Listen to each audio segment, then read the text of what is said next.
I'm not going to sugarcoat it. It is when you step out in a way that's different from what everyone else is doing, you do really have to be prepared for a little bit of pushback even from people around you.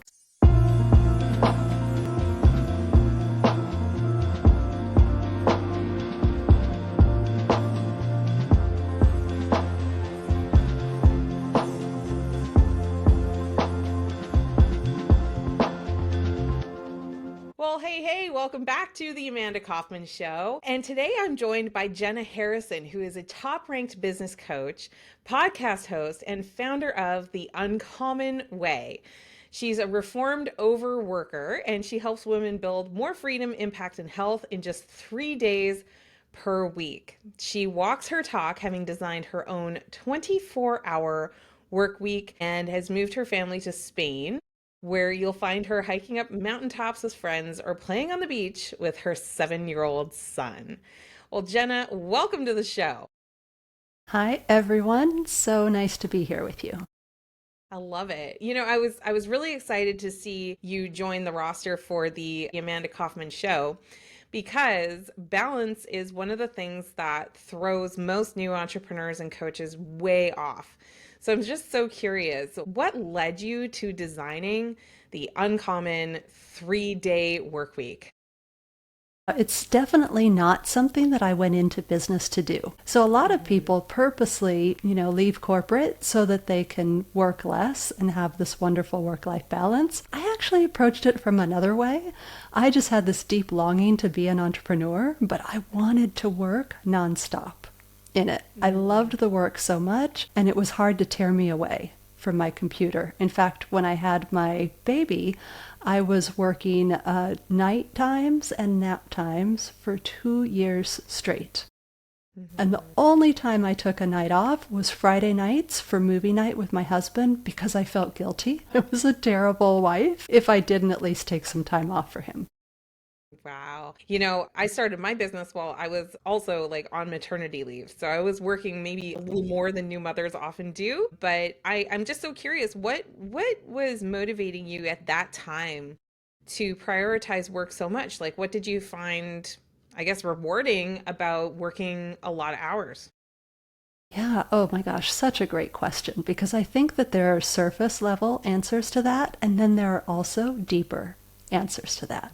So the surface level answer is that I felt like I was pursuing my dreams, which I was, of course, but in terms of working all of those hours, it made me feel like I was doing everything I needed to in order to succeed.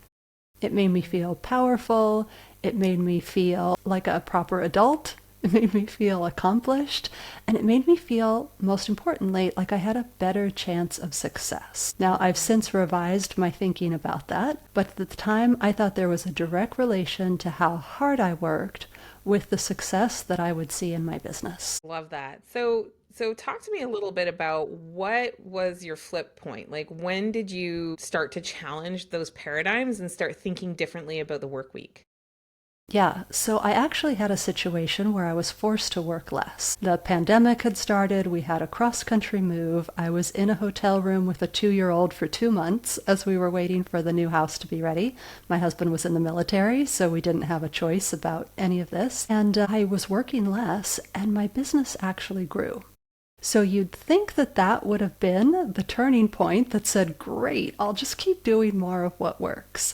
But actually, it wasn't. I kept falling back into old habits after our life kind of resumed its normality. And then I had a period where I would kind of vacillate back and forth between wanting, knowing how much better it felt, how much better the business was going when I was scaling back my hours, but then slipping back into these old habits. And so the final turning point was when I realized that I was really never not in my business. And I remember sitting there with my son. He was at this point where he wanted to draw the planet Saturn all the time.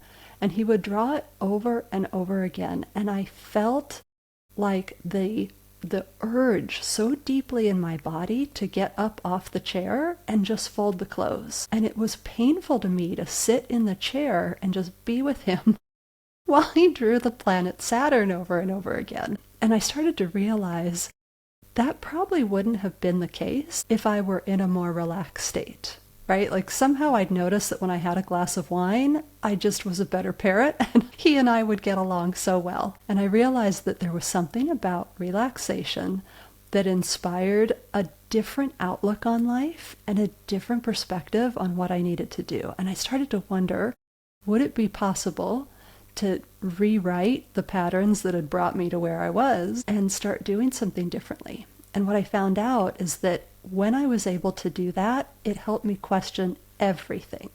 Because it's like, if I thought that was impossible, but I was able to do it, what else is possible for me that I am just not believing is true at this point? Love this. I love this. I've been talking a lot with my clients lately about the difference between possibility and probability. And, if you leave things to probabilities, you're probably going to be overworked. You're probably going to be overweight. You're probably going to be divorced. You're probably, right? Because the news cycles make sure we know the stats. But when Yes. you live in a world of possibility, it starts opening these doorways that a lot of people are not even aware exist. And depending on your priorities, like maybe having a better sense of your balance and being like what I'm hearing you say is it's far less about the 24 hours and it's far more about your capacity and your capacity to be relaxed as you move through your life more holistically, maybe even without the glass of wine, Right. by choice. Yes, absolutely. And that is it. It's really a metaphor for just Mm-hmm. designing the life you want and then Mm-hmm. making sure your business supports you in that life rather Love than it. vice versa, you supporting your business. Totally, totally. And so obviously like this has become so important to you that you've made it the core kind of the crux of your business. So Yes. as a business coach, like what are you noticing about people's appetite for working less and maybe smarter? Yeah, I feel like first of all, we have to get past a lot of the guilt for even doing so. Because whenever we stop working, invariably, especially with women, I work exclusively with women, there are feelings of guilt that get kicked up. And so a lot of times we mask our deep desires for this type of harmony and balance with other things. Like I used to tell myself, no, I love doing this. We mask our true desires because we don't want to deal with the guilt or the thoughts that we'd have about ourselves as fill in the blank, right? Whatever negative self-talk, being a mooch, not really, being privileged, not really being fair, not really being down to earth and understanding what it is, not contributing enough to the family, supposedly, right? There's so many things that can come up when we curtail our hours. Mm-hmm, mm-hmm. And I just love this conversation because I'm a big fan of examining the quality of your hours and really paying attention to the time that you spend because something that comes up for me around this is for sure ambition. Like I've got a lot to build, and so I feel myself that feeling that pull. But the thing is if you don't have the discernment about what you're focusing on, whether you're working 24 hours, 40 hours, or 80 hours, without that discernment, it's really hard to stay in alignment and in aligned productivity. And the truth is that, you could take those 24 hours, you could run multiple businesses if you wanted to, you could raise a family if you wanted to, you could just not if you wanted to. Like there's a lot of different things, but the thing that I'm noticing is it comes down to want and being allowed or allowing yourself the permission to examine your authentic desires and maybe even in the season. Goodness, yes, well said. I was going to work towards desires and how out of touch we can become with our desire because so often the self-talk is, we don't have time for that, or that's not as important as somebody else's needs in this moment. And we suppress those for so long that it's really hard to hear them. I've had women say to me, but what would I do with that extra time? I don't even know what I would want to do. Whatever Or you they'll say, want. right, right. Or they'll say, I have a few hours before the kids wake up on the weekend. Why wouldn't I just be productive? And they've really Mm-hmm. lost touch with what's available on the other side of that quest for constant productivity. It does demand a level of leadership, doesn't it? To choose your course and to decide, where you're going to place your energy, where you're going to emphasize that support. What comes up for you with that, with the notion of the role of leadership in such a decision of the uncommon way? I'm not going to sugarcoat it. It is when you step out in a way that's different from what everyone else is doing, you do really have to be prepared for a little bit of like pushback even from people around you. And you have to be willing to take that leadership because invariably what happens is that other people are paying attention and the ripple effect extends beyond your wildest imaginations. You'll have the most interesting people coming up to you that you didn't even realize were paying attention, and they'll say, "How do you do that? I really want more of that too. How would that be possible? How did you start?" A lot of the questions that you're asking me, right? Yeah. Yeah.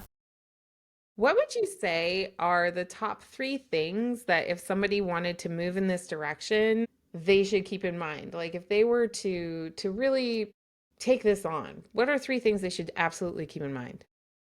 Okay, well, first of all, it's a process. They've been conditioned this way. We've all been conditioned for a 40-hour work week. So we shouldn't expect that we'll be able to go immediately from one point to another without some cognitive dissonance, right? Without it feeling weird for us, both in our minds and in our body, right? So that restless feeling that might come up, totally normal.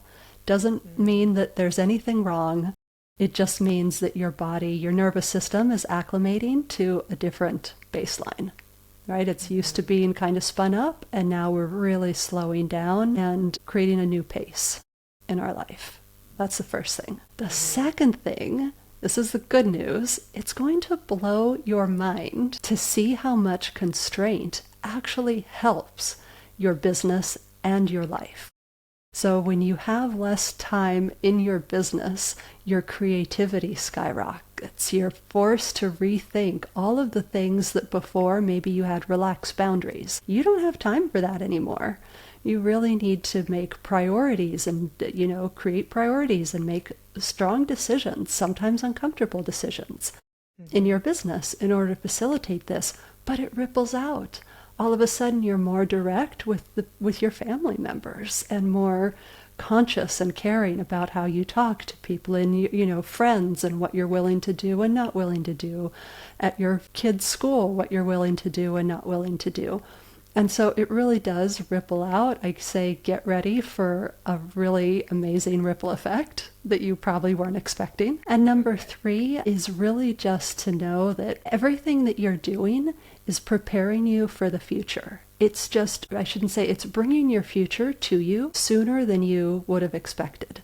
Because invariably, what is required to answer the question, how in the world am I going to do this in less time?